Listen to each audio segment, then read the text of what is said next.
You see, none of it was real. It was illusion. Your art, your science, it was all a nightmare. Now it's done. Finished. People should not be afraid of their governments. Governments should be afraid. There is no going back. Our enemy pushes us on and on and on. And until we're strong enough or can find Earth and get help, we can never stop or turn People away should not be or look afraid back. of their governments. It's hard to Governments should be find afraid of moral their high people. ground when we're all standing in the mud. I am not a number. I am a free man. Choice is an illusion created between those with power and those who haven't.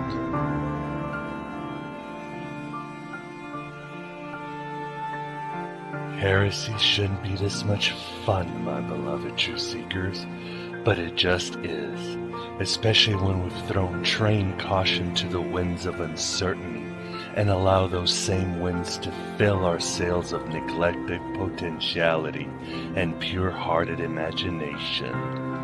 When, like brave vampires, timid creatures of the forgotten night, we spread our arms against the rising suns of hating angels and soul-killing societies during the dawns of our illusionary Waterloos, permitting them to claim victory as our eidolon, our false selves melt, evaporate. We don't give a unicorn's patoot, because what is left from our ashes are our moments of universal compassion, our blazing memories of intimate tenderness, our artistic legacies forever stamped in the constellations of the collective unconscious. What is left, in essence, is our divine spark. You and I, we have a higher calling. Our tragedies are the actual winning of the war, our embracing without fear or doubt the abyss of a predatory universe is our redemption. Welcome to the desert of the real. We are the Gnostics, and never, never will give up, never falter in our wandering of the dimensions of consciousness, never flinch when the Karma, Grand Inquisitor, strikes our cheeks and takes our cloaks. We are secret legend. We are the revenge of the myth. We are the true starseeds, planted to ornament endless fields of dark matter in order to wreath a tapestry of divine beauty. The light that burns twice as bright burns half as long. So welcome to Aeon Byte. Welcome to the virtual Alexandria, that state of mind where East meets West. Welcome to that dream of you, broadcasting from the God above God.cam. I am and I am Abraxas, that terrible God above Satan and Yahweh, that sanity-devouring manifestation of the Pleroma. We stand between the candle and the star, between the darkness and the light. But we are all gods in the becoming, or should I say gods in the remembering. The Buddha didn't become enlightened. No, he just realized he had been enlightened the whole time. All learning is remembering, Plato said, and all ink had to do was see through the labyrinths of time and space to recall that he was both the Minotaur and Theseus all along. Full circle, completion, time to go to our Arcadia or Zion. The life you know, all the stuff that you take for granted, it's not gonna last.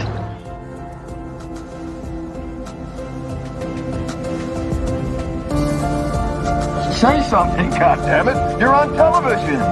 You're live to the whole world!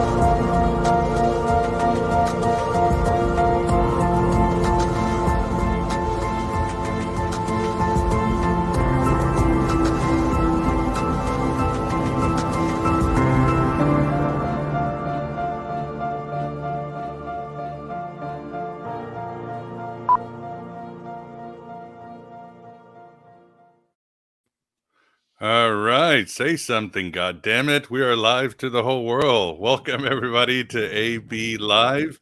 I hope you've enjoyed the video. Tonight's always a special night, always great guests, but we have a new streaming service that I'm trying. So this is being broadcast through YouTube, through our Facebook page, and our Inner Sanctum of Gnosis private page.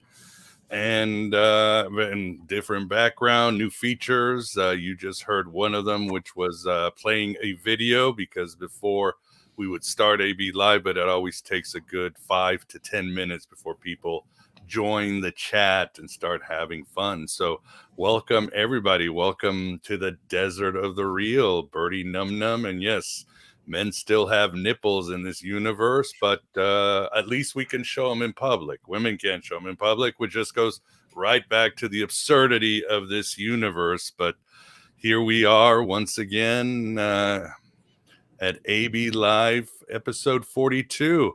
And tonight we are very excited to have Stephen Sorensen joining us. Stephen, thank you very much for coming to the virtual Alexandria. You're welcome, Miguel. Thanks for inviting me. I appreciate it. Pleasure. I couldn't have picked a better number for the episode, 42. Yes, but what's the question, Stephen? That is the question. Yeah, that is the question, huh?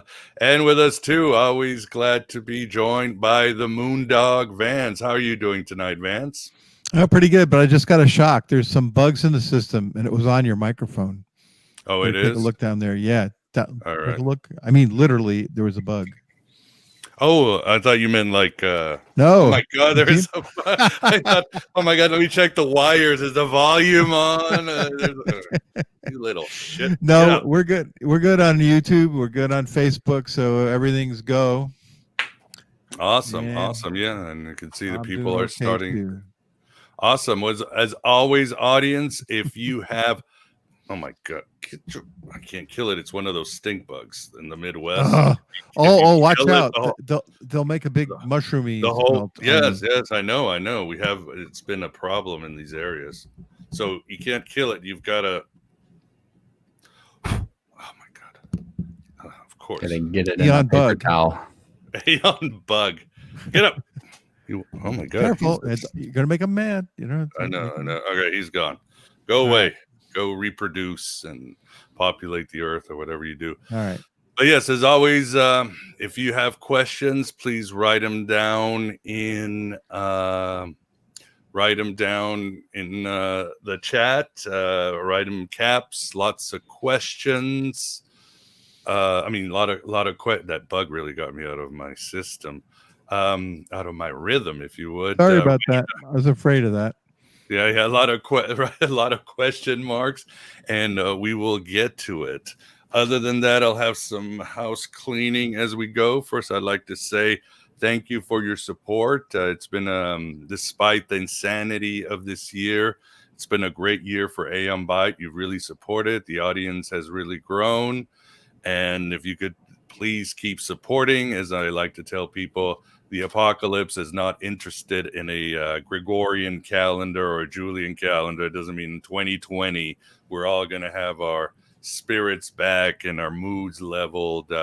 This is really the end of the world, or the end of a world. And as I'm saying, these are Gnostic times. This is the age of Hermes, and we need that old time gnosis more than ever. We need as much alternative media, information, choices, and everything else, so we can all find our way out of this darkness of mere being that has fallen upon the earth. So thank you very much. And as always, this show will be put in in a couple of days. I will have it on all our audio channels, iTunes, iHeartRadio, and Spotify, so you will be able to listen to it if you prefer audio, as always. Other than that, why don't we get started with you, Stephen? How did you become interested in history, and what led you down to the path of alternative history? As we like to say here, or the saying goes, the victors write history, or as Vance says, the vicars write the religious texts. And we all know that the official narrative is never the right one. So in the Gnostic spirit, we want to promote as many alternative views as possible, because that's the only way we can find answers and grow together, instead of this sort of censorship cloud that has fallen upon at least, well, the Western culture. But tell us about yourself. All right.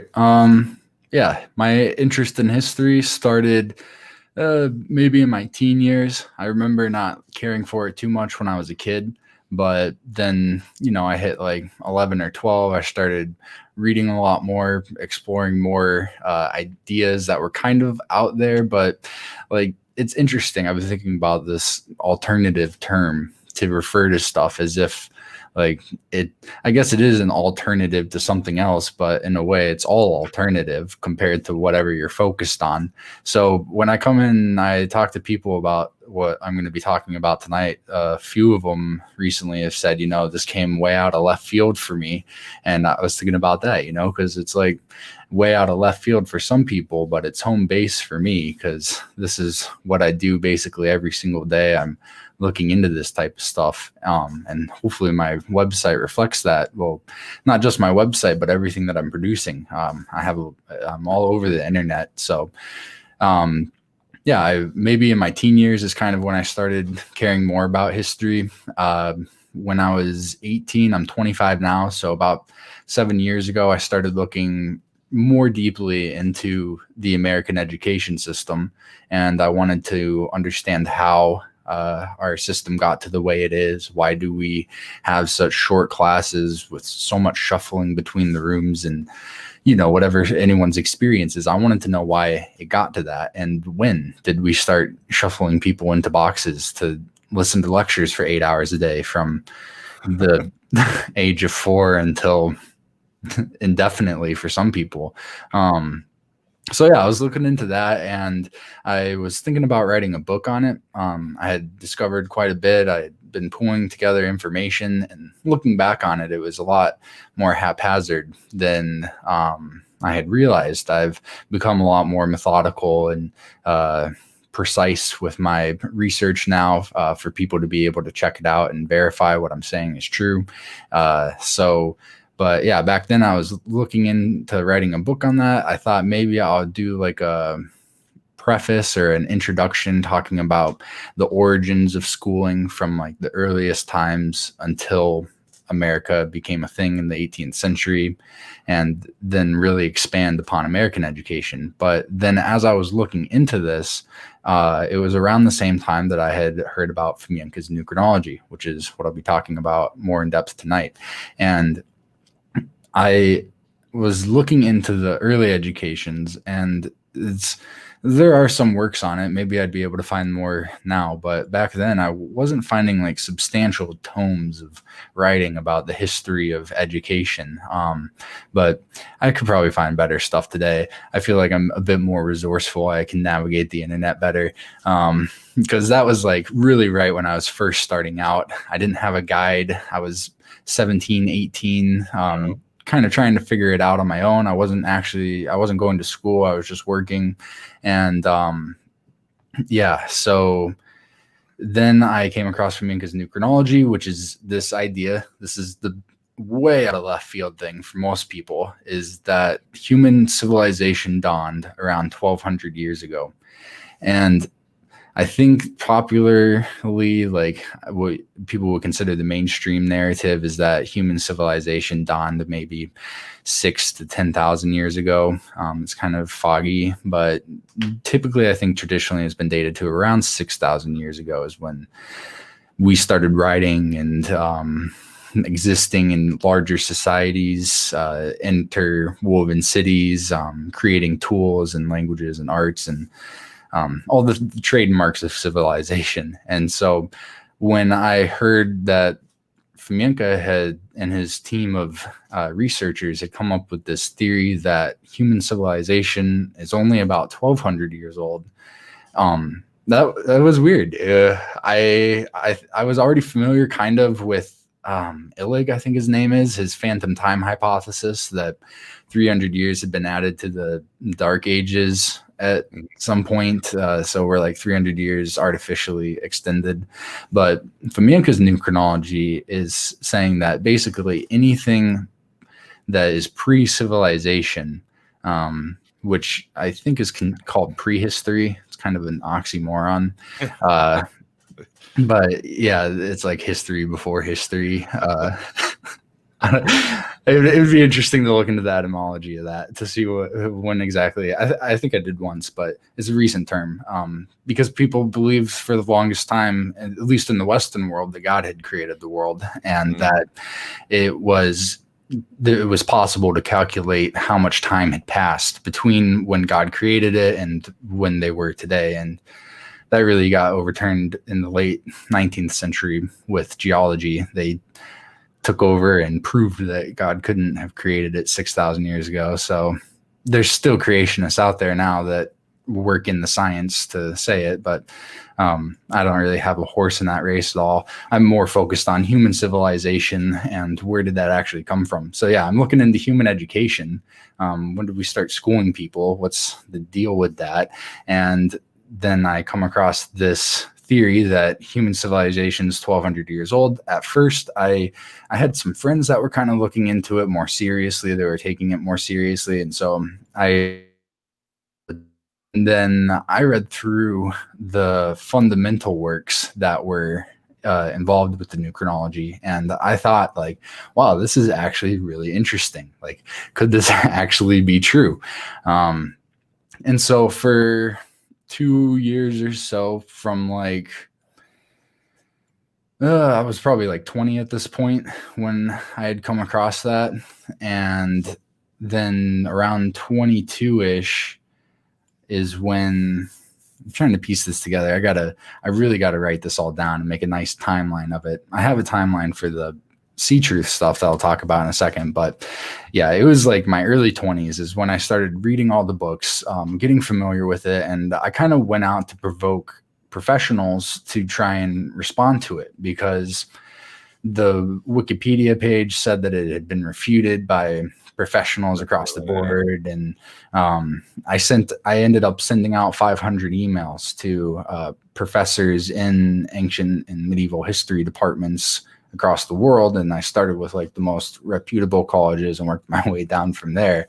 And I got, I think, 4 or 5 responses, so like 1 out of 100 of them responded, and I think it was 3 of them said they'd never heard of it. One of them said that he had heard of it, he had never looked into it, and then another one said that it's patently absurd, and that she expressed this confusion as to why I would be asking her, the professor of ancient history at the college, which is, it's just interesting. So but I doubt she had ever really provided any substantial reason. She could have said anything in the email. It's patently absurd because, but just leaves it period. So I'm left to wonder why she thinks that. I don't really care too much to try and figure that out for her. But basically, out of the 5 that did respond, 4 of them had never looked into it. So I'm wondering, where is this statistic coming from that it's universally rejected by historians? They've never even reviewed it. How could they reject it except for out of ignorance? And so Wikipedia is an embarrassment sometimes. The guys watching the Wikipedia page for Fomenko's new chronology, they hate it. The new chronology. I've tried to edit it so many times, and it's always reversed within 24 hours, regardless of how factually accurate my edit is. It doesn't matter, and it's not even like I'm trying to edit it to say anything crazy. Just like clearing up misconceptions and providing more information. It's a no-go. They do the same with me on the page of the Wikipedia for Gnosticism. Even if I put like the perfect thing, they have their own little gangs and cliques in this Wikipedia. So, but Stephen, before we get started and go down the road of your argument, who exactly, for those who might know, is Fomenko? So Fomenko is a flamenco. For some reason, I have the urge to say flamenco, but the guitar, music style. But no, Fomenko is a mathematician in Russia. I think he's based out of Moscow, possibly Yaroslav, I think is what it's called. But he's Russian. He's he's a renowned mathematician. He's like famous for his mathematical works. I think he solved Plato's problem, which is I think topographical issue. I'm not a mathematician, so I can't speak too much on his mathematical achievements. But in 1973, Fomenko got interested in historical studies because he had been introduced to this guy's work, Nikolai Morozov. And Morozov was a even more renowned Russian scientist from the early 1900s. He got a few awards from the Soviet government, and he basically spent most of his life working on scientific studies and improving that. And so what Morozov did was call for a revision of the dates commonly attributed to famous events from ancient history, and I think crushed everything up, basically questioned history prior to like the 7th century.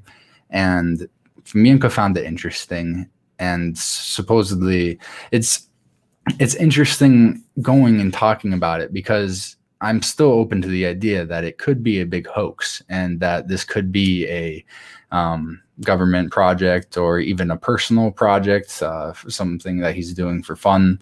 But from what I can tell, it looks legit. Like, I'm more inclined to believe that this is honest research that this guy is taking his time to do, instead of it being some sinister plot. But I'm open to any evidence. So if you guys have evidence, if you're familiar with this, throw it my way. I'm super easy to contact. Just keep watching. I'll drop some information later. But yeah, so 70s, Fomenko starts getting into this. He's conducting historical research for that entire decade. In the 80s, he's starting to present this research he's being printed in scientific journals. And then in the 90s, there were like two main conferences that took place that allegedly refuted it indefinitely, his new chronology and the methods. But the records from one of those conferences were destroyed or never taken. It wasn't recorded, so we can't actually look back to see what they talked about during it. And the first conference, it looks like Fomenko's provided rebuttals to most of the arguments that they made in it, and they haven't responded back to him because it's a closed case. Can't respond back to a closed case. So he's continued on through the 90s, started publishing books, and in the 2000s is when he really took off publishing his books. So that's kind of the background for who this guy is. He's still a mathematics professor. He's the head of the mathematics department, I think, at Moscow University.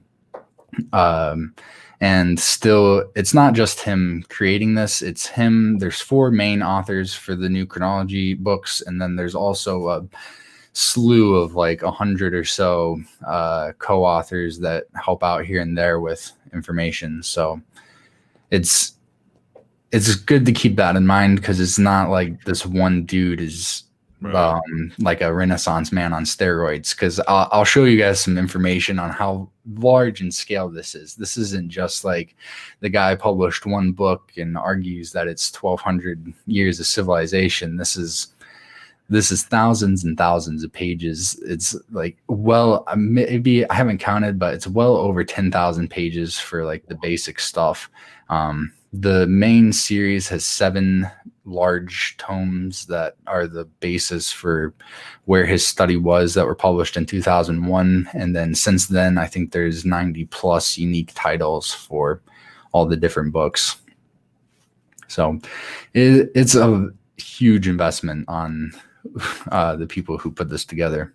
Yeah, I mean, because obviously if you're gonna that kind of case, you need to come at it from all sides, not just records, archaeology, as you said before, you said in your site, astronomy. I mean, there's a million ways to slice it, or a million ways that has to be dealt with. So basically, Fomenko said civilization started perhaps around 1,200 years ago.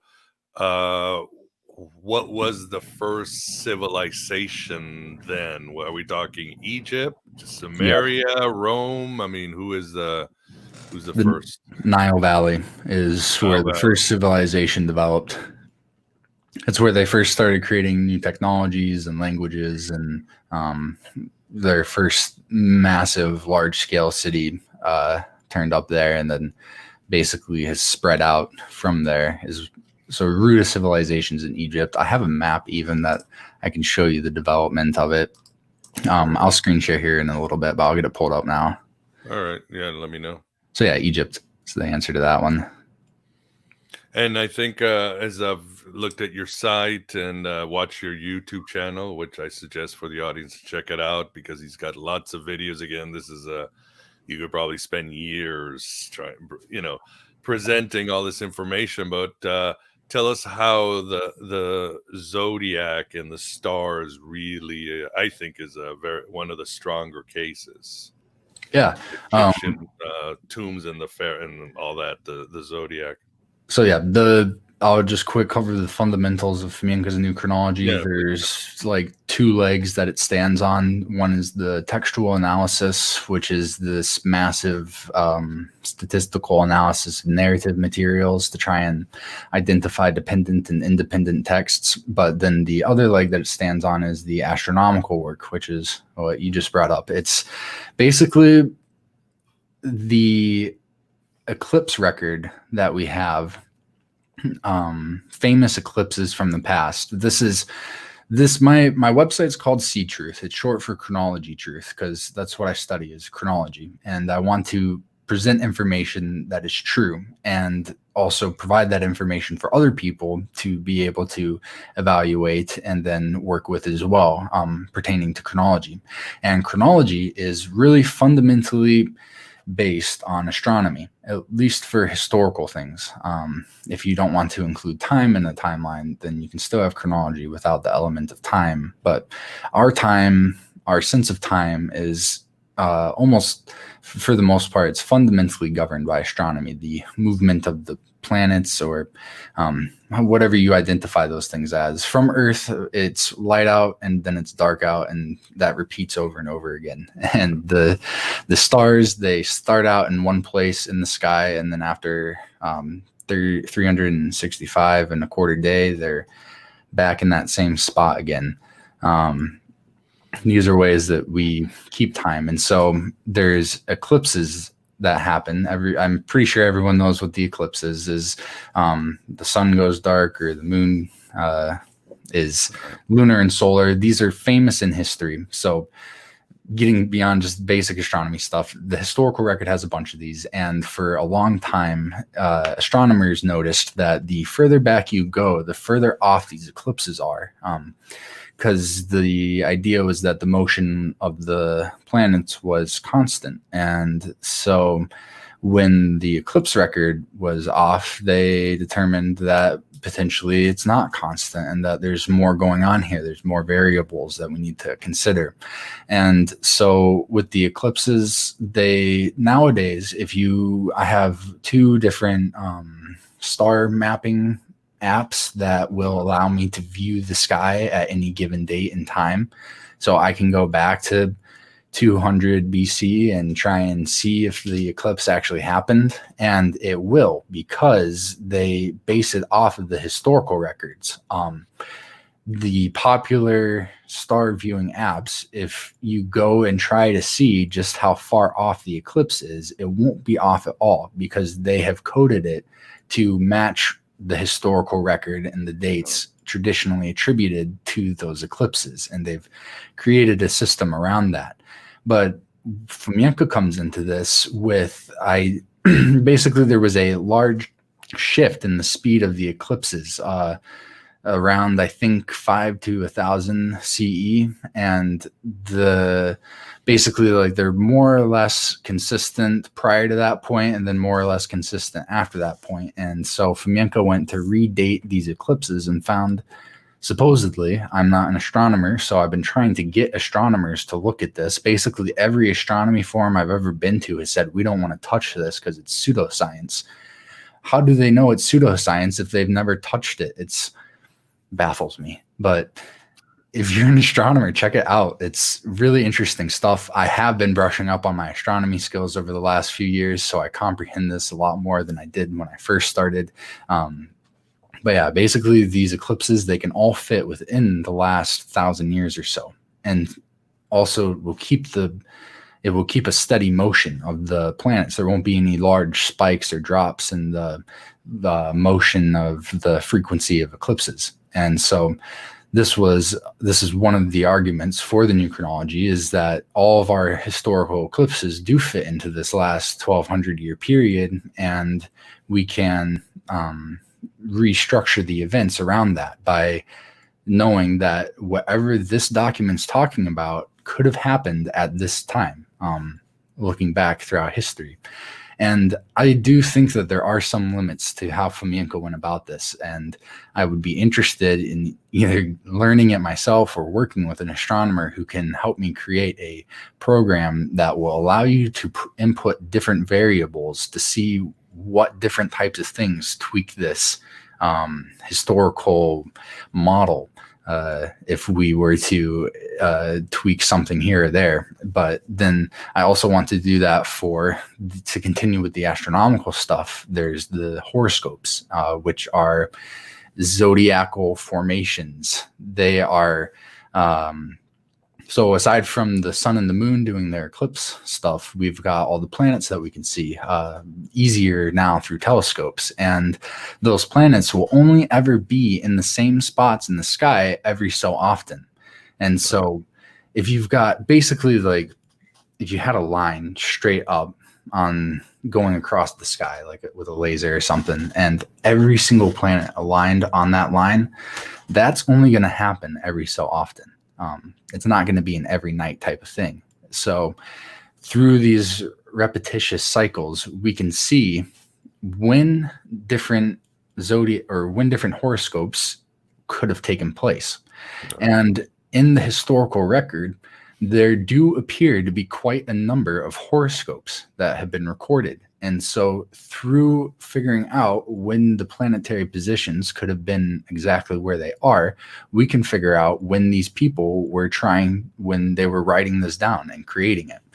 And so the eclipses can help us understand when people were viewing them. The horoscopes can help us understand when people were viewing them and try to put a date to these different narratives from history, because that's what it is. It's a historical narrative.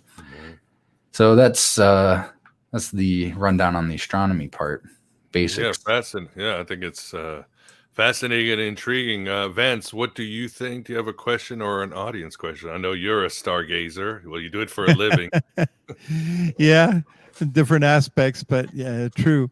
I was wondering if his what he thought about things like, the legendary civilizations like Atlantis and Lemuria and things that are, well, now Lemuria, I'm not sure where that's mentioned, but Plato mentions Atlantis.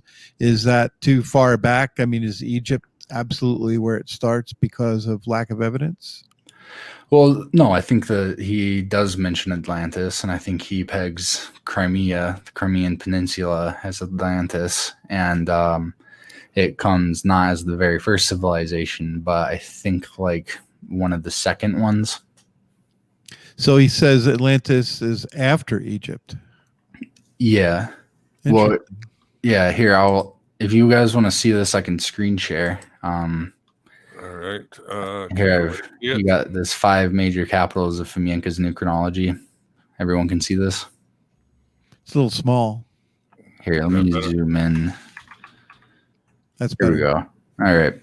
So basically from the earliest times to now, we've got 5 major spots that Fomenko puts up for these capitals that were like kind of the hub of civilization. These are 5 main ones. So the very first one was established in the 9 to 1000s in this Gregorian chronology, and its location was in the Nile River right here. The second Rome is out of Istanbul, and this is the Crimean Peninsula right up here. And that is one of these are, I think, is where Fomenko says the Christ character was born, was in Crimea. Well, that's a little far from the Atlantic, right? Atlantis isn't anywhere near the Atlantic. Yeah, well, right. Yeah. Jesus was very far from Palestine, too. Yeah, right. So yeah, Jerusalem's down here. It's actually not that far from Jerusalem to be born right up there, compared to like saying if he was born in Japan or something, which some people do believe that. That's and true. So then, and by the way, those 11th and 12th centuries and so forth, what is that with respect to? Maybe I missed something before, but I'm not where sure. we're at today. So our 11th to 12th century is what we would consider that. So this is... Oh, okay. So it's compressed. You probably mentioned that. It's compressed timeline from what we usually think of. What we're in the 21st century.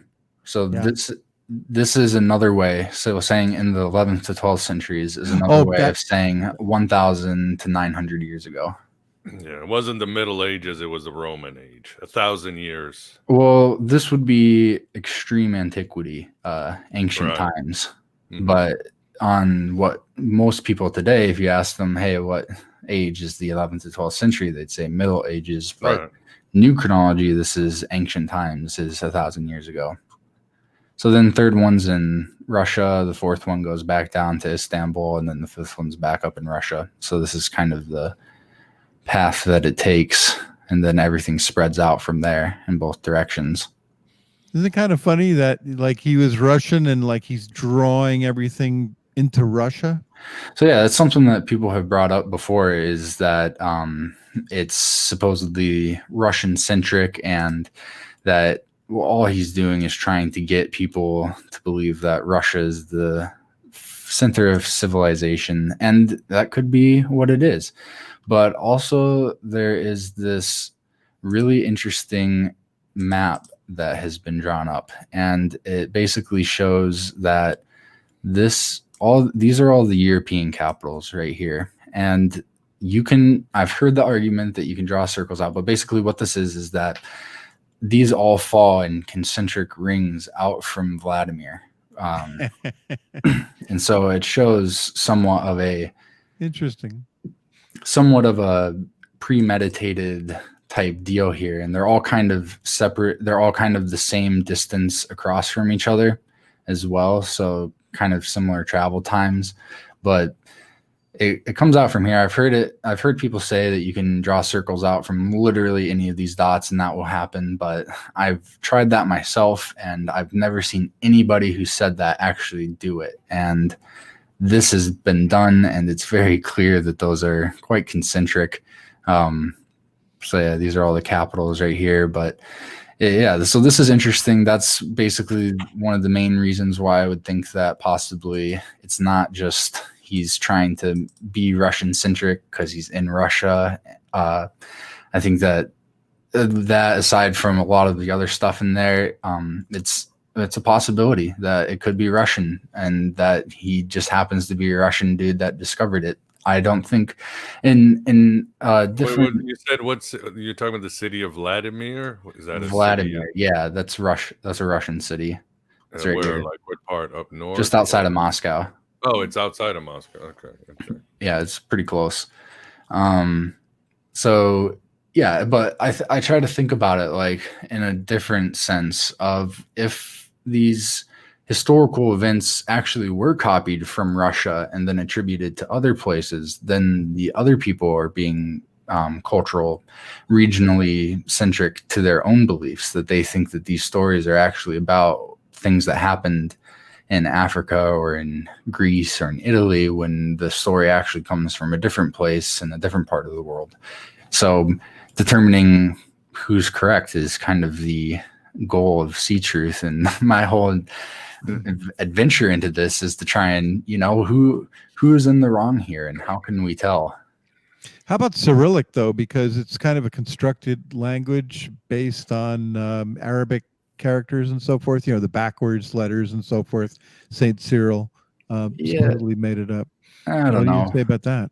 I think that all of the language theories are much more recent than the languages themselves. When if you try to find any book on the history of either etymology or linguistics, it's not until incredibly recently that anybody decided to actually put some thought to that and try and reconstruct these languages.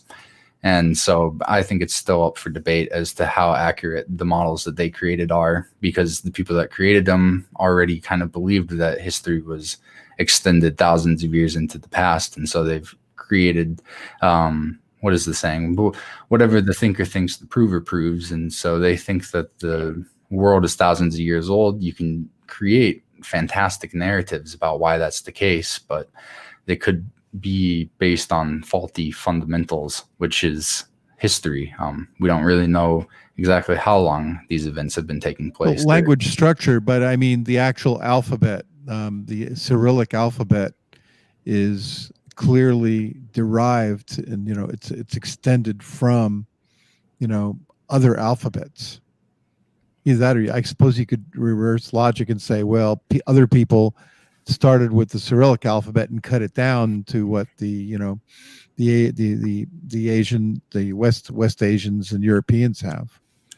Well, I don't know if you have any books or articles on it, but I'd be interested in giving a look into whatever you have to support that idea that Cyrillic. Yeah, that's all I know. That's what they say about historically Saint Cyril. That's why it's called Cyrillic. A lot of the saint stuff is sketchy. What is it called? Hagiography. A lot of those stories are so mythical. It's difficult to tell, if Saint Cyril was actually a real person or if he's based off of other legends. I'm not an expert on Saint Cyril, but I can't imagine that any writings that we have that mention him are traceable back to his actual time. Yeah. Well, that's secondary. It's the relationship between the Cyrillic alphabet and the Arabic alphabet. I don't know, but I honestly I could definitely see it being the case that the Cyrillic alphabet existed and they named it. They created the founder when they started getting a more historical consciousness, because kind of like how I think it's the Rosicrucians, they have a somewhat mythical founder that was created sometime after the ideology was around. Christian Rosenkreutz. I think some people still believe he's a real person. I don't really have too strong of an opinion. I enjoy getting the different arguments all together in one place so that anybody that's new to the discussion can view all the arguments in succession to kind of see what different points people have made, and then they can evaluate it on their own. Yeah, fair enough. Miguel, we have some other questions that have piled up. Would you like to address those right now? Sure. Okay. Where would Plato be placed in the new chronology? Yasmin wants to know. Julius Caesar and the early Christian movement. So I think he places Plato in the 14th century, 15th century, with Gemistus Pletho. He equates them as being potentially the same person, or at least having their writings be similar. So, yeah, like 600 years ago or so, which is kind of in the new chronology, is kind of when the empire is starting to peak right before the fall. Actually, it's just right around the time I think the war happens in the late 14th, early 15th century. What empire is so that? He's got this idea that the civilization expanded and there was a kind of a civilizational hub, this main area that kind of expanded outward and was the center of culture, kind of like Rome in ancient times, like the center of civilization. And so in the new chronology, there's still kind of that type of deal. It's this massive, I guess, kind of political, but not. Yeah, it's interesting the way that it's structured, because it kind of fragments at one point. There's in the 12th century is when he places this Christ character that is part of the royal family, and they conspire to kill him, and then his followers they create a following around him, and then his family creates a following around him as well. And so it's really complex, all the different things that he drags into it. The royal family, basically all the common people were calling this Christ guy a god, and so they're like, well, we're blood related to him, so we're gods too. And it's that's where this massive kind of paganism comes from. All these different it's that royal lineage, and kind of in the Middle Ages when they believed that, even today people believe the Pope is God.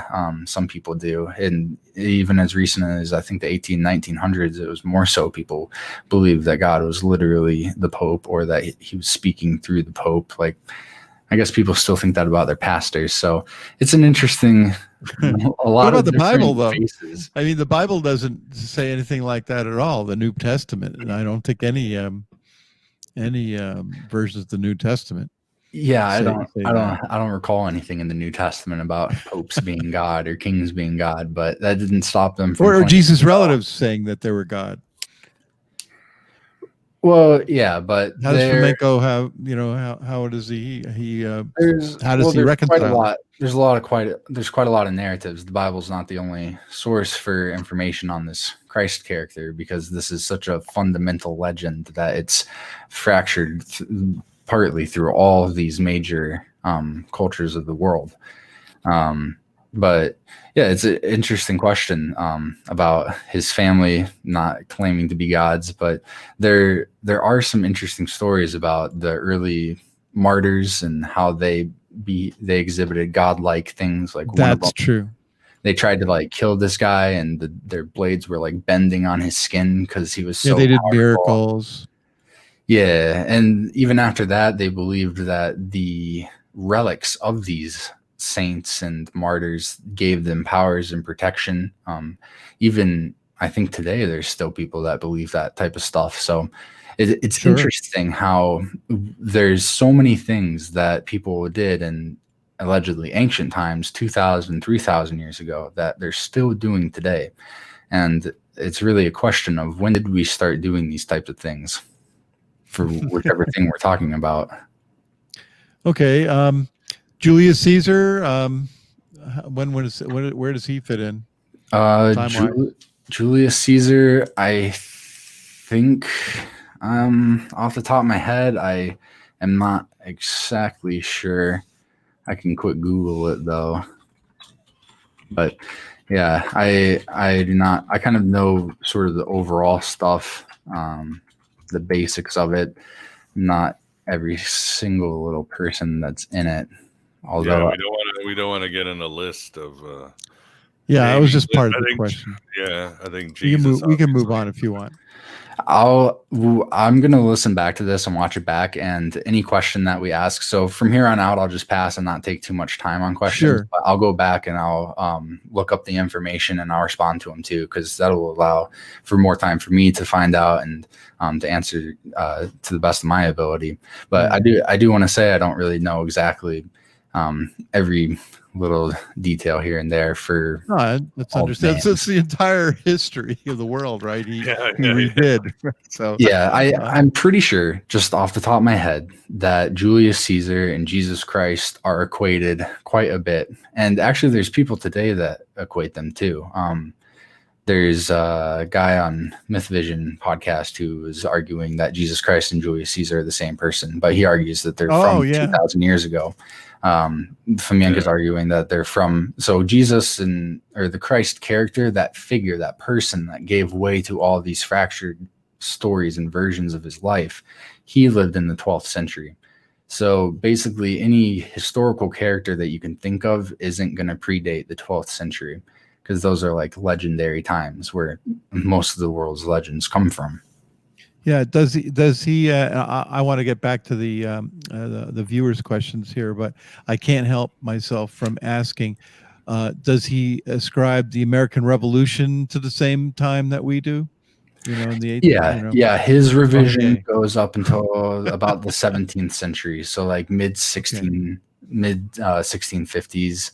About is kind of when things start to get a little hazier. The further back you go from around 1650, the hazier it gets. How about out here in the Western Hemisphere, the Mesoamerican civilization. Does he address that at all, or is that out of his purview? He does. No, yeah, he addresses all of world history. This is a completely encompassing theory. It doesn't leave anything untouched, really. So he's got a complete chronology of that. Yeah. It's interesting because I try to think about like where he was at when he was writing this. He was already fully grown as an adult. He had a professional career coming up out of Soviet Russia. It's interesting. He's not a historian, so he does get some historical stuff wrong. I wonder what type of sources he has, because some of the sources, they're in the libraries there. They're not on the internet where I can review them. What was the question that you just asked? Oh yeah, the around the world's Mesoamerican, Western Hemisphere, Mesoamerican chronology. I don't have that on my website yet, but I did translate the maps that he has of that.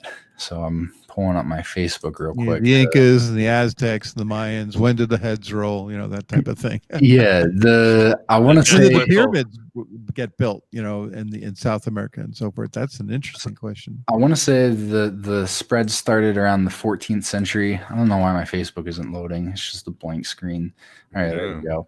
So yeah, I want to say around the 14th century for the Mayans, definitely the early 1300s for the Great Pyramids is when those were built. They were built around the same time that all the other megalithic buildings were starting to go up, the ones that we see in Baalbek and Göbekli Tepe. These are all built around the same time. Don't share my screen yet. I'm pulling up these photos. Too late. Oh, all right. I don't know where the photos are at. Oh, here they are. All right. Is my screen being shared? Yeah. All right, cool. So here is the map that he has. So colonization of Siberia, China, and India is in the 12th to 16th century is when that took place. So really the 12th century is when everything started to spread out. Colonization of America is in the 15th to 16th century. So that's Columbus coming to colonize into America is around a little bit before that time. I thought there was another map that shows it. No, I think that is the one. So yeah, into America is pre 16th century, post 11th century. So really, basically, everything spread out from this line right here, from the 12th century, and from there, everything else fits into that frame. So, so when you have this anchoring point traditionally around 4000 BC as the dawn of civilization, you crush everything into that time period. If you were to move that back to 10,000 BC as the dawn of civilization, then you crush all the information in the 10,000 year period. But when you put the dawn at 800, 900 AD, then you have to crush all the info into that period, which is basically whatever the starting point is how you have to make the data fit into it. And the starting point seems to be established by Fomenko with his research. So if you want to refute it, you'd have to refute the textual analysis and the astronomical stuff. Yeah, the astronomical stuff's interesting. How did he reconcile with whatever historical records that the actual civilizations had? Like Alexander Freeman wanted to know about the thousands of years of Egyptian history that were recorded. Maybe there weren't enough time. Basically, everyone today that's alive. I don't know if you want to stop screen sharing. I don't have anything to show right now. But let us get back to ourselves. There we go. Basically, everybody's views on ancient history today are largely governed by the activities of the 19th to 20th century Egyptologists. And I'm sorry, I got you to take away the I got you to take away the screen share. Can you put that back up, please? Sure, no problem. I'm no sorry problem. about that. Here, No I've worries. got There you go. I've got an example here to show you exactly what I'm talking about or what I'm about to talk about. But it basically was established. Champollion and the French got in there in late 1700s, and Egyptological studies have occurred since then, and I would guess that if whatever you're talking about is from a source that is post dating their activity there, unless you ascribe to one of the ancient sources that says they were around for 400,000 years or something. But this is a study that I did myself. I found that there were conflicting reports as to when these different periods of Egyptian history had started. And so I went and created an article to compare all these different reports. So this whole article is just numbers, tons of numbers from 30 different websites that I went through that provided different timelines for Egyptian history. And so here I've got the summary of the results of my study into this. The first study that I did was on March 6, 2019, and then I added a second data set on May 28th, 2020. And I included this information because some of the links that I used from March 6th are now broken, so you can't go and fact check me. But these ones I would hope are still up. So I encourage people to fact check me. Like, I include all my references here at the bottom. So here's the 30 different websites that I used. You can check them out if you want to, but these are the results that I got. So pre-dynastic period, that's the earliest one prior to minis. There's the longest length that it could have happened is 5,300 years, and the shortest total length is 400 years. So depending on which source you go to today, you'll get quite different results. This one is incredibly sketchy. So like basically I guess the question was more about the sources from Egyptian history. We don't have sources from ancient Egyptian history that are used for creating these things. This was all created by what's his name, Manetho, and the stuff that we have from Manetho. So Manetho was a Greek Egyptian who was reporting on this. He's the one that established the different dynasties. So some of these tell you which dynasty is in them. So some of the, like for the early dynastic period, it says dynasty 0 through 2 is the ones. This one says 1 through 2. And so even the different dynasties attributed to these different periods of history differ depending on which source you're looking at. So Egyptian history is really sketchy. Some say it's 1 to 3. And Manetho is the one that came up with these dynasties. I think we've added a couple since then. He only went up to a certain number. But his writings, he's supposedly a Greek Egyptian writing in the 4th century BC. I'm not an expert on Manetho. I'm just doing this off memory. But a couple hundred years back on the BC timeline. But all of his writings are only fragments from Christian authors. And the King's List of his, I think, was not even really known until the Renaissance. I think it was Joseph Scaliger, the guy that's called the father of modern chronology. He's the one that found the King's List and brought it back into light. I could be wrong about that, but he was considered one of the most learned men of Europe, and he hadn't heard about it until he discovered it himself, is I think what the story is. And so it couldn't have been too popular. And that was in the late 1500s, early 1600s that he was active in the historical realm. So ancient Egyptian history, I know that was quite a long explanation for just addressing the record stuff, but it's not the basis for world history. What we use as the basis for at least Western history is the Greco-Roman chronology. And so when we can't find a strong link to the Greco-Roman timeline, it's even the traditional historians, I think, would typically agree that you're upon sketchy footing if you can't find some sort of link to the Romans or the Greeks. Okay. That fair enough. That's good. All right, Infinite Carters said. Let me jump in, Vince, because Sure. I think if we're going to be probably better move to the other topic beyond the zodiac and what they said, but that's archaeology. What is archaeology beyond? Because we have a lot of archaeology, pyramids, Roman times, Aztecs, all that. What is a short answer how Fomenko deals with this? And I know obviously carbon dating is not an exact science, obviously, by any stretch of the imagination. Right. Well, archaeology is two-parted, kind of, in my opinion. You have the digging up of the artifacts, so you're recovering human past, and then there is the historical interpretation of those artifacts. And I think Fomenko goes over this, but really, depending on where you anchor your historical beliefs is how you'll interpret this information. So if you believe that really radiocarbon dating, I know you just said that it's not as like precise, but that really does play into a lot of archaeological discoveries nowadays. I think Göbekli Tepe is believed to be as old as it is because of the radiocarbon dating results that they've obtained.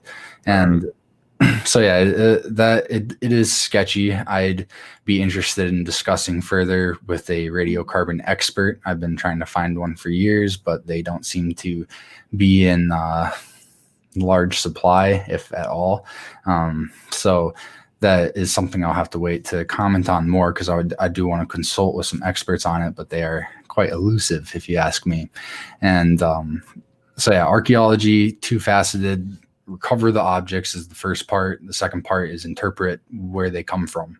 And so, again, Fomenko's new chronology, it would just say, you know, we've recovered these objects and you have to make the correct interpretation. And what do we use as the basis for our history? Well, it's narrative materials and astronomical information. And so that's really what the new chronology is based on, is addressing those two things, because those are the basis for how we view our past.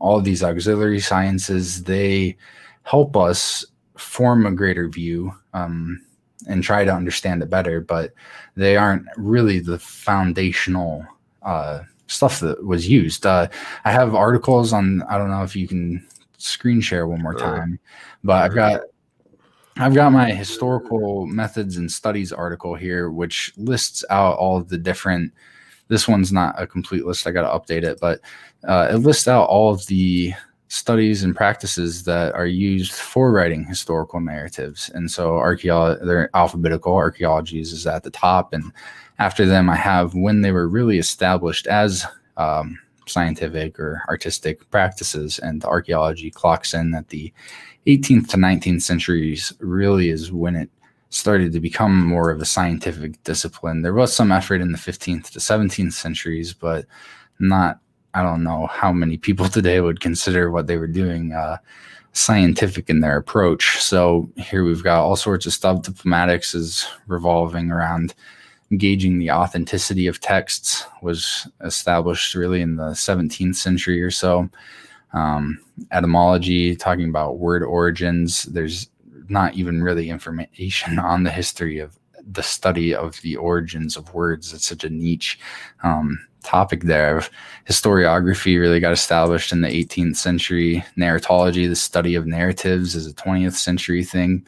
Papyrology, so what we're going to find in Egypt, that wasn't established until right when we got into Egypt. Philology, the study of languages and cultures, 18th century. Again, 20th century for radiometric dating. Studies of flags is the 20th century. Here's just the concise list. We really can't trace anything back seriously prior to the 15th century. And there are scientific works that have been dated prior to that, but even the manuscripts themselves are quite sketchy and don't really, there's more discussion to be had there before I'm comfortable taking their ancient dating seriously there. So that's all I was going to share for. All right. But I guess the question would be, some people might be talking about a grand conspiracy to keep a veil. Others might be saying this could be one of the greatest f-ups in history by a lot of people, where we miss it for thousands of years. Not like, for example, the P51 Gospel of John is very controversial, or they did the carbon dating, and some conservative scholars think 75 AD, so it's closer to the birth of Jesus, but others are like, nah, 300 AD. But again, this is a few hundred years and it's bad, but we're looking at 1,000 years. So what went wrong, Stephen? Well, over the last couple years here, I've been noticing that it seems the most ancient things that we have today have just recently been discovered. The Nag Hammadi Library was just recently discovered. All of the Dead Sea Scrolls were recently discovered. Göbekli Tepe, one of the oldest buildings ever, it was just recently discovered. It's like 5% excavated. So there's still 95% left to uncover before we even can begin to start making an seriously educated guess. Trying to base, if you tried to figure out what a human being was based on 5% of its body, you would be missing a lot there. It's like the elephant in the forest, and the monks are all touching a different part. They're like, nah, it's a tree. Like, I don't know, man. But we're so advanced, Stephen. I mean, we can beat viruses, as you can see right now. We can conquer any virus. We can conquer poverty. We're humans. We're great. So of course we're going to know what masks do, right? We know how masks work. Don't start. We'll get the chat room will be in a rebellion. You can't bring up masks anymore. So again, what do you think? You think we just narratives got twisted around? Somebody said something and we all bought into it, or do you think there's some sort of grand design to keep a veil over our eyes? I mean, with the history stuff? Yeah, I'm sure. Fomenko, does he have an opinion? I mean, does he say, what the hell, what's wrong with you? Well, mamma mia. No, he's not Italian, Russian, whatever Russians say. Yeah. No, I think Fomenko believes that it was more so faulty scholarship, that he believes a lot of the records are authentic, that they're trying to communicate real information from real people, and it was just later historians who botched it on their reconstructions. So that's what he thinks. I'm pretty sure. If anyone watching this thinks otherwise, feel free to let me know. I'd be interested in updating my website with some fresh information, but I think that's the information. For me personally, I think that there needs to be more study done before we can really say anything too definite about what's happened, even within these last 100 years, much less the last 1,000 or 10,000. With all the disinformation government campaigns that spawned prior to 1900, but they really became more scientific in the 1900s with the fooling of the populace for political and governmental gain. So even that stuff can be tricky, and this could be one of those things that is from a disinformation website or organization. But determining the real from the fake, as I have a series I'm working on, season 2, I call it Killing Time, and it's about historical deception and determining the real deal from the faker, the copycat. Not copycat, because you can be a copycat and still be authentic with your work, but to be the faker, someone who's claiming to do a textual analysis but not actually doing one, or someone who's claiming to conduct astronomical research who isn't actually doing that can be really a difficult task. And so yeah, I hold my reservations on a lot of topics that I think a lot of people are convinced on. I think that definitely his borderline for when history gets foggy, that seems to be pretty accurate. It was really around that time that people started to take history more seriously. The common people 800 years ago, their historical sense was not really all that developed. They were still, the world had barely been explored by each different area, and so it was really fractured. Today it's kind of hard to understand that because basically anybody that's alive today has been alive since we've had pictures of the whole world. We have a sense of this connection, of this this intertwined existence here across the whole plane or planet, or however you see the whatever we're in, whatever this is. It's a weird spot. We all come in to this. I know some people disagree with this. I think we do come in with a blank slate. We figure stuff out as we go along, and we base our opinions. A lot of people base their opinions on stuff that they learned when they were children, when they lacked the faculties to be able to think critically, and they've never looked back on it. Because, really, we as creatures, this stuff that I'm doing, it's not vital. I'm not producing food to sustain people. I'm not producing housing to shelter us from nature, but I am producing information that will help us, hopefully will help aid us in analyzing the past and understanding our roots. Who are we? What are we? Where do we come from? Where are we going to?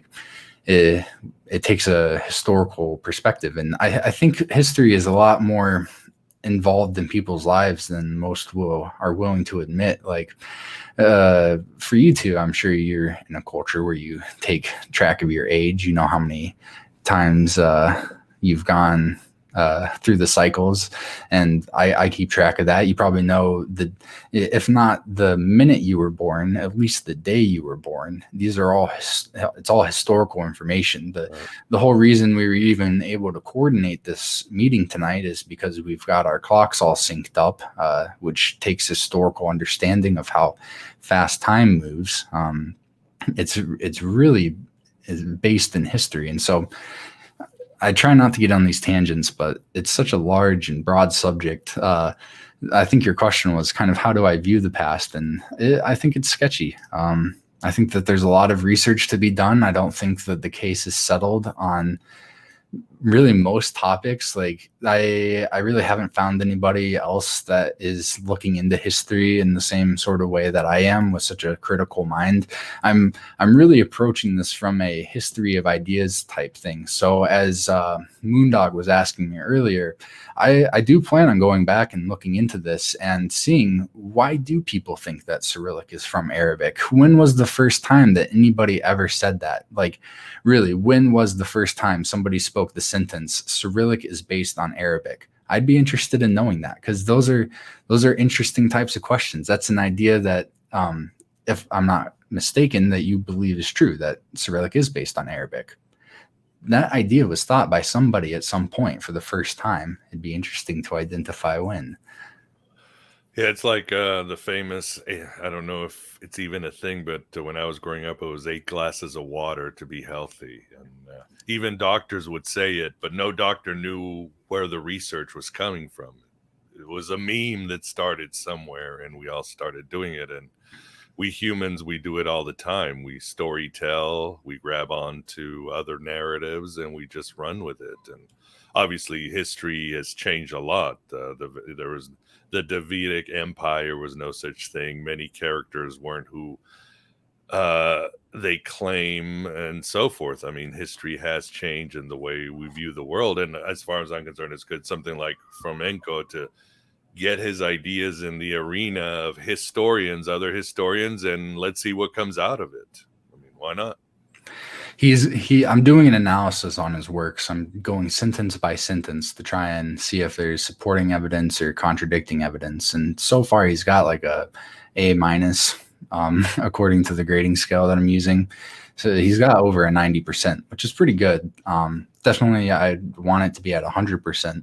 I wonder if someday he'll take notice of my work and he'll put out a revised edition of his original works that I'm going over to include the updated and more accurate information. But if he doesn't, I've still got it. And if you think it's not 100%, let me know. But I'm pretty sure I'm hitting at 100% right now. So yeah, it's interesting. And it's just calling into question the fundamentals of why people think what they think. Not to single you out, Vance, but with the Cyrillic and Arabic thing, there wasn't a single source that kind of popped right to the front of your mind, like not a book that you could recommend on that, but it's something that you hold true and you believe. Maybe you're starting to think about it more after our discussion, but I do. Yeah, it's interesting. Strictly based on the physical appearance of the letters that we use and the letters that the Russians use today. They have a superset of letters that are, and then I knew about Saint Cyril and Cyrillic. I was just now taking a peek at Wikipedia, and actually there's a lot more to it than the superficial modern script. There's a Glagolitic stuff, and Saint Cyril's in there, and there's some other guy, but I won't go into it. But yeah, you'll find that the traditional history, which may be wrong, is a lot more detailed than I knew or related. Yeah, no, linguistic studies, that's what I was saying earlier, is that regardless of where they anchor their belief on when things happened, as soon as you have that anchoring, that foundation, you can build fabulous narratives, sentences and paragraphs and whole books based. I mean, fiction writers aren't writing fiction because it's all true. It's easy to make stuff up and get stuff wrong. And it's even interesting that fiction is more popular than nonfiction, but that's a discussion for a whole nother night. Well, as long as he believes George Washington cut down the cherry tree, I'll be fine. So that was after the 14th century, so we're good. Yeah. Did he though? No. It's just a legend. Yeah, I thought that was a legend. It's just a legend. There's no. But the legend is at the same century in both timelines. Well, it's 2020. As I say, nothing's off the table this year. I mean, reality is just crumbling. Old narratives are falling apart. So it really is a fun time. While I was doing my original research for season 1 of Killing Time, I actually did cover the article that was talking about forgeries of the presidents, people forging presidential letters. It's a big I wouldn't suggest actually doing that. I don't want anybody putting out forged materials, as profitable as it may be. If you don't like history, make some of your own. It's interesting. There's this guy, Ananias of Viterbo. He's from the 14th, 15th centuries, and he forged history, supposedly. Basically, it's accepted generally that he is a forger and he faked history, but that didn't stop the most educated men in Europe from believing in his forgeries throughout the 16th century, and I think even into the 17th century, or possibly the 18th. I don't want to push it, but yeah, he was really influential. His forged writings. I wonder what other forged writings or even misunderstood writings are still out there that are in the historical narrative in the books. Could be anything. I mean, for centuries, people thought Hermes Trismegistus was historical. So, and you mentioned the Rosicrucians. Yeah, there's many examples throughout history how we've been conned or a pious fraud or anything like that. So, there's one example that I was looking into the other day. It's Barlaam and Josaphat, I think are their names. Have you guys ever heard of them? Not me. It's ringing a bell, but not fully. Fomenko mentions them, but I looked into them a little bit further from other sources too. And basically, the scholarly consensus today, I think, is that these Christian saints, Barlaam and Josaphat, they are based off of the story of Buddha from one of the specific biographical works on Buddha. And so what we have here is an example of one single historical character being split into two different characters. And both of their lives are based on information from this one person.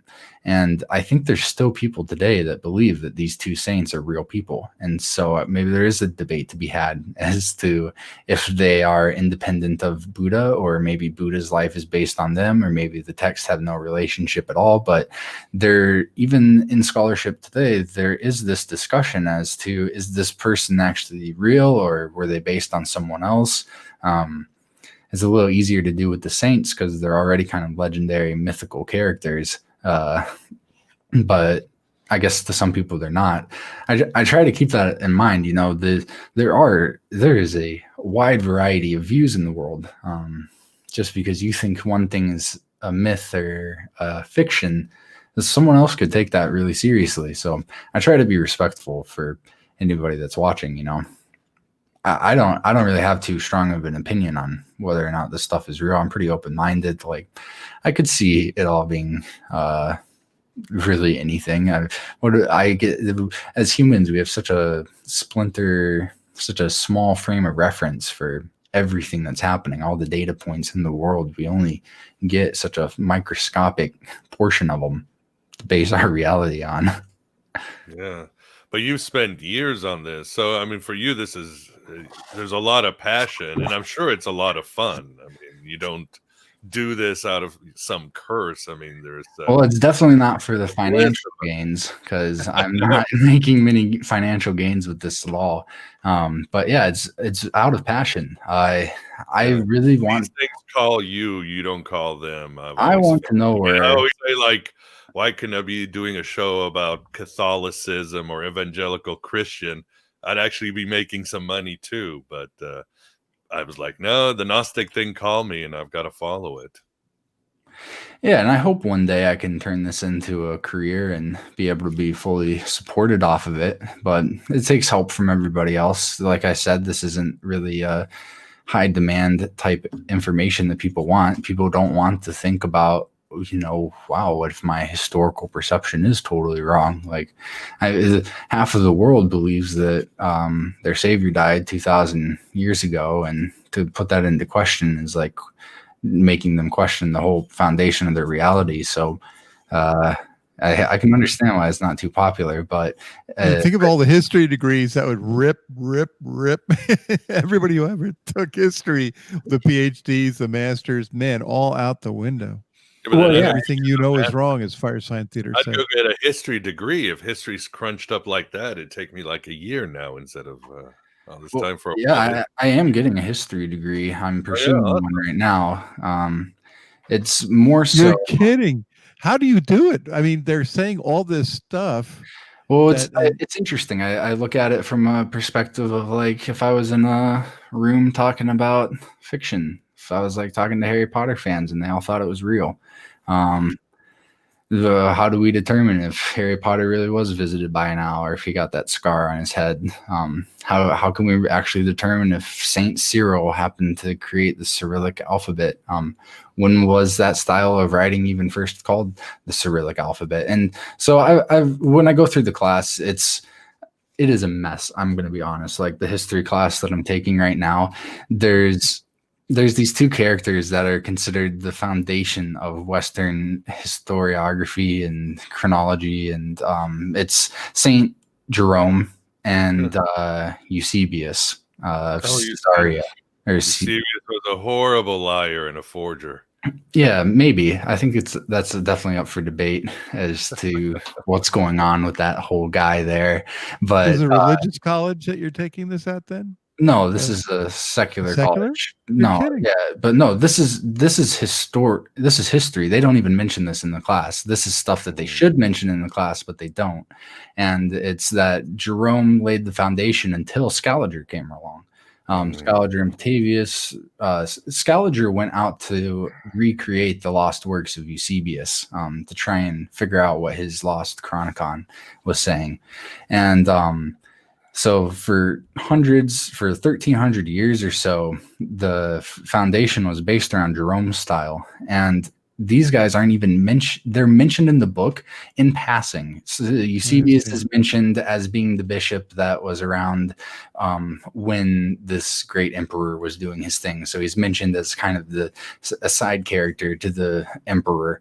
Jerome, he was Constantine's historian. He was very important. And I should mention too, Eusebius was the one who said that Valentinus almost became pope, and also came up with the doctrine of the Trinity. So it's odd that Eusebius is giving the hated Gnostic all this credit, but it just tells you Valentinus was very highly regarded. whatever, 100, 200 years before you see. Whatever was happening then, yeah. But yeah, Eusebius is like one of our main sources for the Greek calendar for figuring out the Olympiads. So Eusebius is a really key character. This college course is just a mess. Like, doesn't mention him.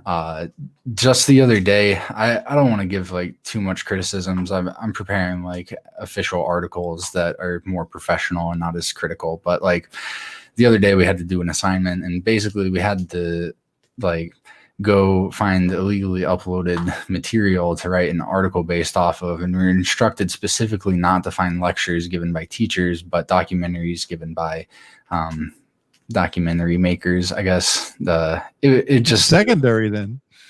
It's just a mess. The class, I don't know, a lot of my students, they don't, or not my students, but my classmates, they don't really know how to spell or use grammar very well. The other day there was a plagiarism that took place. I wouldn't have even noticed it, but the chick took like 80 some words, I think it was 75 words from my paper, and the paper was only like 400 words. So it was like a good bit of hers was just copy pasted literally word for word for mine. And she wasn't like too dull about it though. Like she changed one word in one of them so that it was like 10 words of mine and then her word and then 22 words of mine. But yeah, so I'm only getting my bachelor's right now. I'm excited to get into, I can't say that the bar needs to be super high for bachelor students, but I would be interested in reforming the historical curriculum so that these entry-level kids are getting a much more thorough education that will prepare them to study history, because right now, basically everything that we've been doing is just read and repeat, instead of giving anyone tools to actually do serious historical research. We kind of go over we like briefly mentioned the sources in the beginning of the class, but like they don't really talk about the sources themselves. On my website, I've gone through a lot of the fundamental Roman and Greek historians to see where their manuscripts come from, what are the surviving ones that we have today, and where are they being held. That's like, I feel like really entry level stuff that you should tell people. That's not mentioned at all. It's a class that's on ancient history to 1500, and the book that we're using is through the up to the Enlightenment, so all the Renaissance is included. The book doesn't even mention Scaliger, who's like the history that we use today is mainly based on Scaliger's creation. It's been tweaked a little bit here and there, but like for human civilization, it's still extremely Scaligerian. And Petavius, who went and refined it and updated it a bit, Petavius is like kind of imaged as Scaliger's sidekick / opponent. The Jesuits and Scaliger didn't get along very well, and Petavius was a Jesuit, and so they had some like religious conflicts there. Basically, all of history today, people don't realize this, is the creation of Christian minds. And I don't have anything inherently against Christians, but I do recognize that there are some biases that come with that, believing that God is divinely doing all of these things, the Christian God specifically, and that really the way that history was viewed for a long time was seeing how God had structured so perfectly the passing of events. And so there was this bias to specifically be looking for things that would honor God and show the greatness of God's work, which is again that could be like a whole episode. But yeah, the class I'm taking, I've definitely got a thing or two to say about it. Yeah, history is terrible as it is. People aren't interested in history, and they aren't interested in thinking. And of course, we're always getting hit over the head with propaganda. So it's a good thing someone like you is there in the belly of the beast. Hopefully, you can cut some tendrils, cut out, and give us some breakthroughs, because I think more than ever we have to know our history. And as we get to the end, Vance, do you have a question or any question for the audience? Well, I've exhausted my pile of questions, but let's see. And I had one more from the audience about what do you think of the progenitors of science, like Francis Bacon, who Info Warlock says are responsible for spreading false narratives? Yeah, Bacon was he was kind of a cryptologist. I think he was sometimes considered to be the creator of the Voynich manuscript. He's been attributed with that. Yeah. Oh, really? Yeah, he was. I don't think the scholarly general view is that he was the creator of it anymore. And in fact, I think there's one article that says one thing we can know for certain is that Francis Bacon was not the author of the Voynich manuscript. So there's definitely some people that disagree with that. But yeah, I have a biography on Bacon on my website. I'm not too incredibly focused on him. I focus more on the chronologers and the people that have set the foundations for what we view today. And Bacon, although he is considered a great scientist, there's not much that are still, it's not like, he's not as big of a key figure for historical narrative.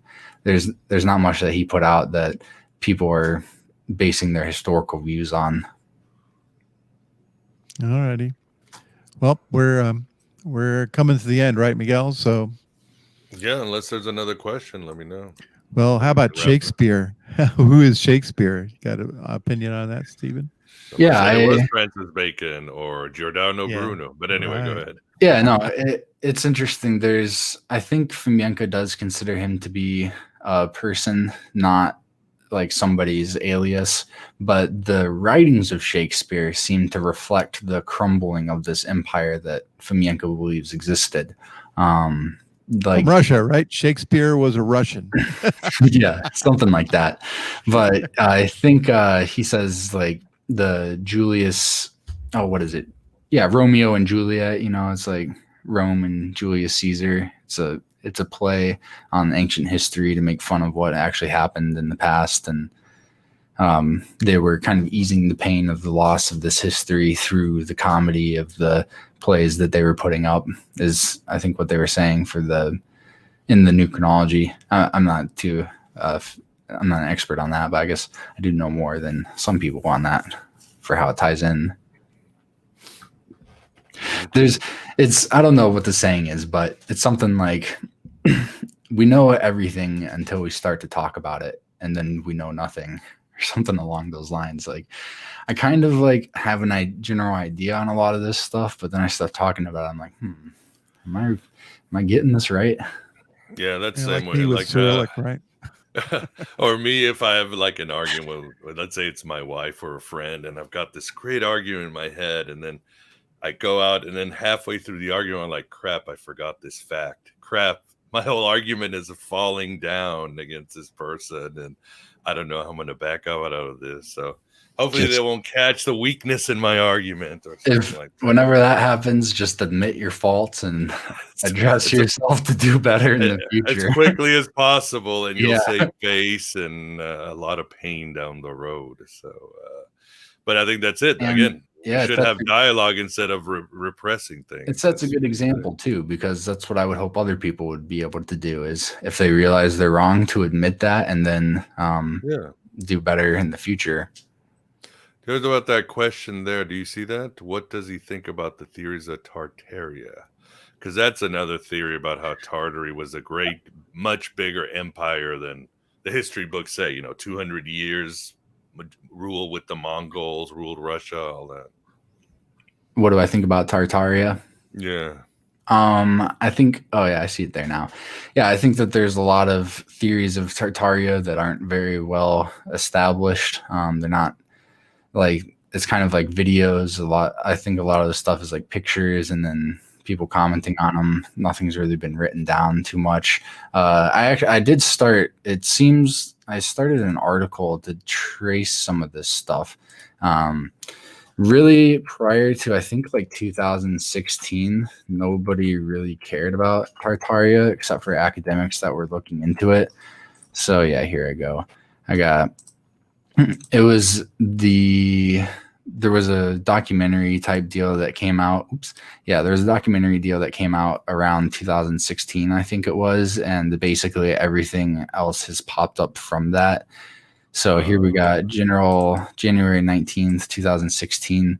The original video is taken down, but all this stuff was inspired, I think, by I'm blanking on the name for it right now, but they just a couple months ago posted a part 2 with new research, and I think that there's some issues to be discussed in that, but I don't really have time to get to do critical reviews. So kind of with my website, I hope to be able to show other people what a critical review of something looks like, so that they can go out, if it means a lot to them, to critically review it and see what parts have merit and what parts don't. But as far as the Tartary stuff goes, you can see really the earliest videos on YouTube are from 2016, and then they go on.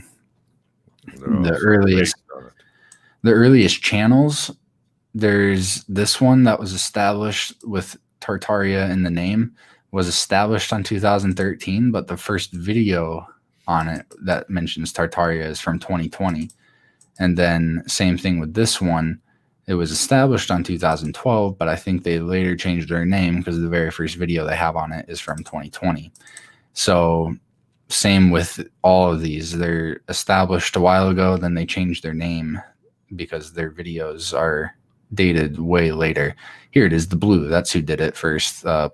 September 2018 is when that YouTube channel went up, and that's also kind of around the same time. I think maybe this might have been a new channel because the other one got taken down because the first video that they put up had tons of copyright issues, and so they got removed from YouTube.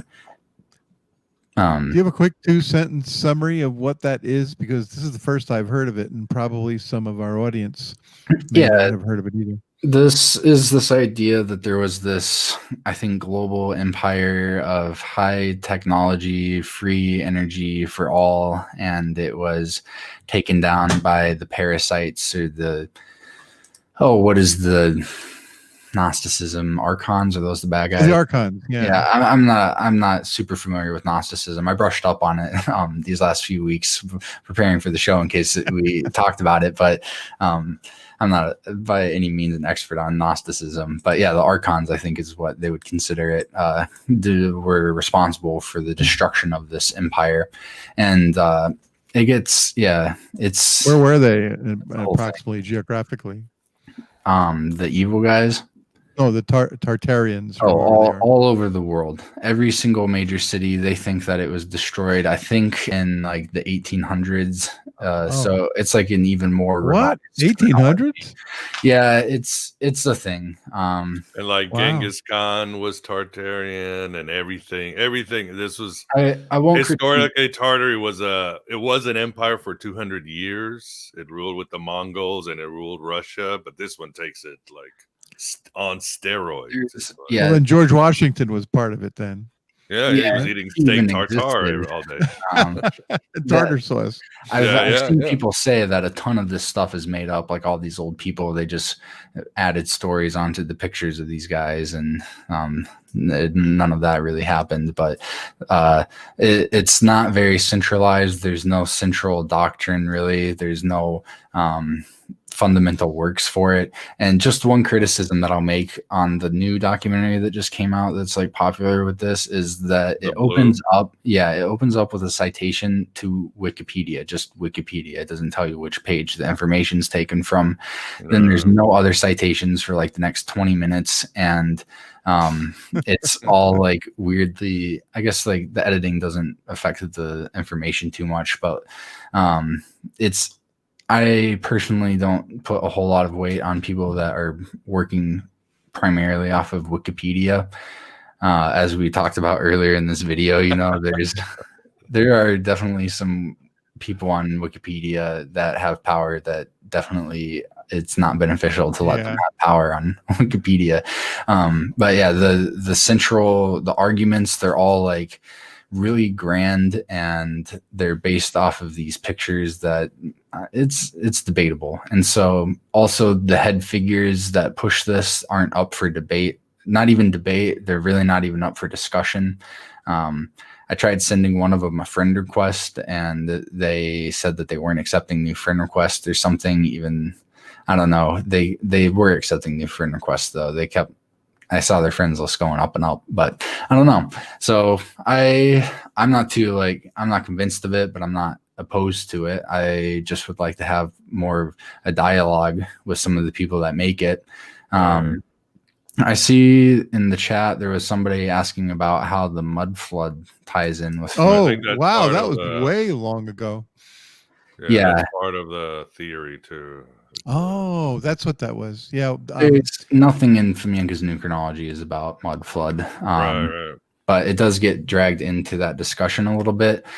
Honestly, the Tartary stuff that I'm more open to than the mud flood stuff. The mud flood stuff, I feel like I have pretty good reason to suspect that the dude is trolling people on purpose, like to get them to believe something that he knows is nonsense, or he's doing it for money, or potentially he could be a government agent, because the guy that came up with the term and really started pushing the mud flood stuff is a ex-detective for the Russian a Russian company. I'm pretty sure it was Russian government, but so admittedly, yeah, that's that. And also he's commented on Fomenko's new chronology, accusing him of being an agent.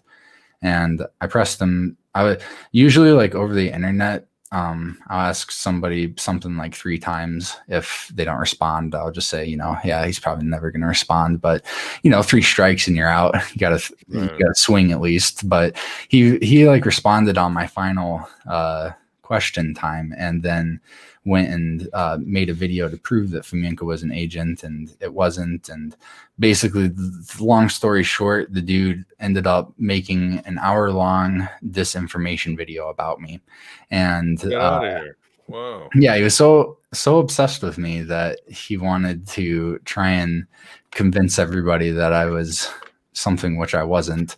And I'm not going to do this for everybody that goes out telling lies about me, but it was the first time that anybody had actually really it had to have taken him some time to put together this video. Like, there was a lot of video is not easy. Yeah. Yeah. And so I figured I still wanted to discuss the mud flood and the new chronology stuff, but now I'm lesser inclined to. But I made a video, it's like 2 hours long, pointing out every single detail that he got wrong.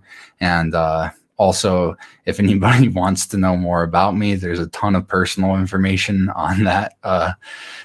Nothing like too harmful that you could like harm me with, but still, if you want to get to know me, I would suggest hit me up and talk to me. I'm pretty busy as a person, but I make time to discuss things with people. It doesn't take too long to shoot a text to somebody or have a quick phone call, but yeah, I'm pretty easy to get to know. Had this guy ever reached out to me to even talk to me, to try and get to know me, I would have been more than open to discussing it. Now the discussion that I'd want to have with him is, why did you do this? Like, did you think that the information in this video is accurate? Because if he was a detective and this was his best attempt at getting all the info on me correct, then I would imagine he got let go from the department because he's a terrible detective. He didn't get anything about me correct. It was pretty bad, but yeah, I don't want to talk too much about him. So mud flood stuff, way sketchier in my opinion. Lots of red flags. Tartaria stuff, kind of foggy to me. I'd like to have more discussions about it. Yeah. Well, we can perhaps talk in the future when you got more, but yeah. We are at the end. First, I'd like to say I've got a couple of announcements. First, before I forget, have good holidays, Stephen and Vans and the audience. If you celebrate Thanksgiving, if you enjoy it, stay safe. Hopefully you don't get arrested at your house if you've got too many people eating turkey. I don't know, but just have a good time and recharge your batteries and cultivate some gratitude. For the audience, again, I just wanted the audio version will be out in a couple of days. Please support this show. Support Steven too. Support all of us alternative researchers and podcasters. I forgot to mention all my details. Yeah, no, you're next after that. Okay. Yeah, Sorry. We will end on a high note, that's for sure. But next month too, please stick around. We will be having shows on Philip K. Dick, Robert Anton Wilson. Because it's Christmas, the Gnostic thing to do is to be very dark. So we will have shows on Hollywood, pedophilia, Charles Manson, evil, and a lot of intense shows for the holidays. Because again, Gnostics always have to do things backward, but also some inspirational shows towards the end of December. More AB Live. We'll have of course, a Finding Hermes to help you with your alternative approaches to mental health. We were doing very well in our private Finding Hermes virtual Alexandria groups. So please join or reach out to me so I can tell you more about it as we share some Gnostic practices, philosophies, therapeutic healing, and all that good stuff. Very loyal to the ancient times. But enough of me and enough of my drivel, as I say on the show. Stephen, tell the audience where they can find out more about you and how they can support you. www.ctruth.today. That's 6 letters, the letter C, and then truth. If you want to screen share real quick, I'll just show my website. Here it is, www.ctruth.today. And clean shaven Stephen before we started researching this stuff. Yep. Yeah, that's what people look like prior to digging down the rabbit hole, and then this is what you look like months into it. So I've got a Start Here article. It brings you to kind of how to explore my website and how to look at some of the stuff that's on there. And then I got my store available. Here, I'll zoom out a little bit. So yeah, I got the store up. You can buy merch off Teespring. I'm not gonna load that. I got t-shirts and everything. PayPal if you want to donate directly. You don't feel like buying anything, but you want to let me have a nice dinner or something. I don't really spend it on food. I spend the money that I get on the C-Truth stuff to be able to afford the website and to get green screen and headphones and stuff. Patreon if you want access to exclusive content. Join the Patreon, and then all the social media. You can hit me up on any of these. I got content on most of them, not really Reddit or BitChute. Here's my public list of patrons in case you want to get on that. ThinkWell is something I did when I first started, but I haven't kept up with it. I still have it there because there's some good information. Contact at the bottom. Here I got a couple quotes in case you want to read those later. And then got commenting on every single page on my website. So if you're reading any article, you can go down to the bottom of the article. You can leave a reply. Let me know what you think. Give me more information on the topic if it's looking a little bare. So yeah, that's it. That's how you get a hold of me. Go to my website and all my links are there. Yeah, it's good stuff. Quite a labyrinth, and I enjoy your YouTube videos too that you're putting up, and 20, 30 minutes, different lengths of time. You address all these issues, which we've only scratched the surface. So good stuff. And please support Stephen, audience. And but as we say goodbye, Vance, thank you very much for joining us on this historical journey. It's always my pleasure and privilege and honor and all that stuff. So glad to be here. Awesome. Thanks for having me. Yeah, Stephen, thank you. Stephen. Yeah, thank you for coming on Aeon Byte, and we look forward to having you in the future. And keep doing what you're doing. As I like to say, we're running with those searching for the truth and avoiding those who have found it. And for you, audience, thank you very much for being in the chat room. Thank you for your great questions, and thank you for your support. Again, have a good holidays if you have it, and thanks for being here. Thanks for being yourself, your true self, here in the desert of the real. Good night, everyone.